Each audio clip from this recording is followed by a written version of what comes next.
আসসালামু আলাইকুম। দেশ আমার টিভির সংবাদে সবাইকে স্বাগত জানাচ্ছি। আমি জিহাদ হাসান। জিয়া মঞ্চের টঙ্গিবাড়ি উপজেলা শাখার আহ্বায়ক কমিটি অনুমোদন।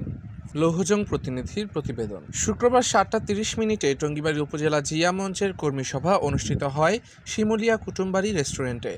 তোফাজ্জল হোসেন টিটুকে আহ্বায়ক, মোশাররফ হোসেনকে সদস্য সচিব ও শাহিন মিয়াকে সিনিয়র যুগ্ম আহ্বায়ক করে জিয়া মঞ্চ মুন্সিগঞ্জ জেলার সভাপতি এরশাদ হোসেন আসাদ ও সাধারণ সম্পাদক শহীদুল ইসলাম বাবুর যৌথ স্বাক্ষরে 21 সদস্যের কমিটি অনুমোদন দেওয়া হয়। এ সময় উপস্থিত ছিলেন মুন্সিগঞ্জ জেলা জিয়া মঞ্চ এর সাধারণ সম্পাদক শহীদুল ইসলাম বাবু, জাতীয়তাবাদী সমবায় দল মুন্সিগঞ্জ জেলা সাধারণ সম্পাদক রিমন হোসেন, সহসভাপতি আরিফুল ইসলাম বুলেট, সিনিয়র যুগ্ম সাধারণ সম্পাদক শওকত হোসেন সবুজ, লৌহজং উপজেলা জিয়া মঞ্চের সহসভাপতি চঞ্চল দপ্তরি, যুগ্ম সাধারণ সম্পাদক করিম ইলিয়াস, শ্রীনগর উপজেলা জিয়া মঞ্চ এর সহসভাপতি লিটন সুরুজ মিয়া, সহ সাধারণ সম্পাদক জামাল অঞ্জন আরাফাত সহ অন্যান্য নেতৃবৃন্দ।